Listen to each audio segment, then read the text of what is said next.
23 أكتوبر 1967 تم استهداف المدمرة الإسرائيلية إيلات، والحادثة دي كانت واحدة من أشهر الأحداث وقتها. لكن بعيدا عن التفاصيل العسكرية، الأهم بالنسبة لنا في القصة هو تأثيرها. المصريين كانوا خارجين من هزيمة مؤلمة جدا، وفجأة حصلت عملية كبيرة ضد قطعة بحرية إسرائيلية. طبعا بدأ يظهر إحساس جديد، ممكن نواجه، ممكن نرجع تاني. وده طبعا مهم جدا، لأن الحروب مش بس معدات وخطط، الحرب كمان معنويات وثقة وإرادة. ومع الوقت المواجهات على القناة زادت، وإسرائيل بدأت تبني تحصينات على طول الجبهة. ومع مرور الوقت ظهر حاجة جديدة اسمها خط بارليف، سلسلة من التحصينات والمواقع الدفاعية على الضفة الشرقية للقناة. والفكرة الإسرائيلية إن القناة نفسها بتمثل مانع طبيعي ضخم، ومع التحصينات بقى عبورها في وقت الحرب حاجة صعبة جدا. لكن مصر كانت بتفكر في حاجة تانية، إزاي نحول القناة من حاجز لبوابة للعبور. وده سؤال على فكرة هنرجع له بالتفصيل في حلقات جاية. لكن قبل ما نوصل لأكتوبر كان لازم مصر تخوض معركة طويلة جدا. في 23 يوليو 1969 أعلن الرئيس جمال عبد الناصر رسميا بداية مرحلة جديدة من المواجهة، اتعرفت باسم حرب الاستنزاف.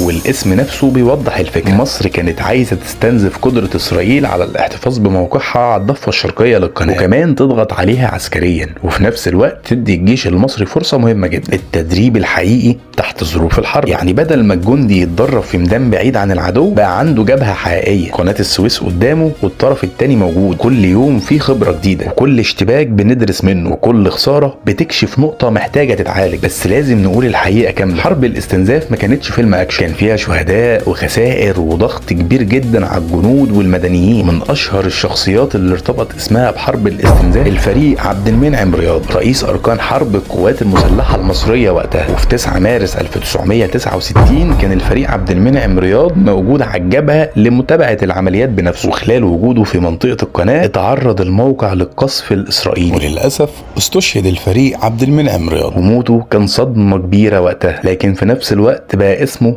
رمز من رموز المرحلة دي، لأنه هو اللي اختار بنفسه إنه يكون موجود في الخط الأمامي ويتابع القوات. مع استمرار حرب الاستنزاف المواجهة ما بقتش مقتصرة على القناة، الغارات الجوية الإسرائيلية زادت بشكل كبير جدا، والضغط على المدن والمناطق القريبة من الجبهة كان كبير. وده خلق تحدي جديد، ازاي تحمي السماء. وهنا يظهر واحد من اهم الفصول في القصة كلها، قوات الدفاع الجوي. مصر بدأت تبني شبكة دفاع جوي، وكان من ابرز الاسماء المرتبطة بالمرحلة دي الفريق محمد علي فهمي. والفكرة ببساطة، اسرائيل كانت متفوقة في مجال الطيران، فمصر محتاجة تقلل تأثير التفوق ده. ومع وصول دعم عسكري من الاتحاد السوفيتي وتطوير منظومة الدفاع الجوي في مصر، بدأت مصر تنقل وحدات الصواريخ المضادة للطيران ناحية الجبهة. وفي 30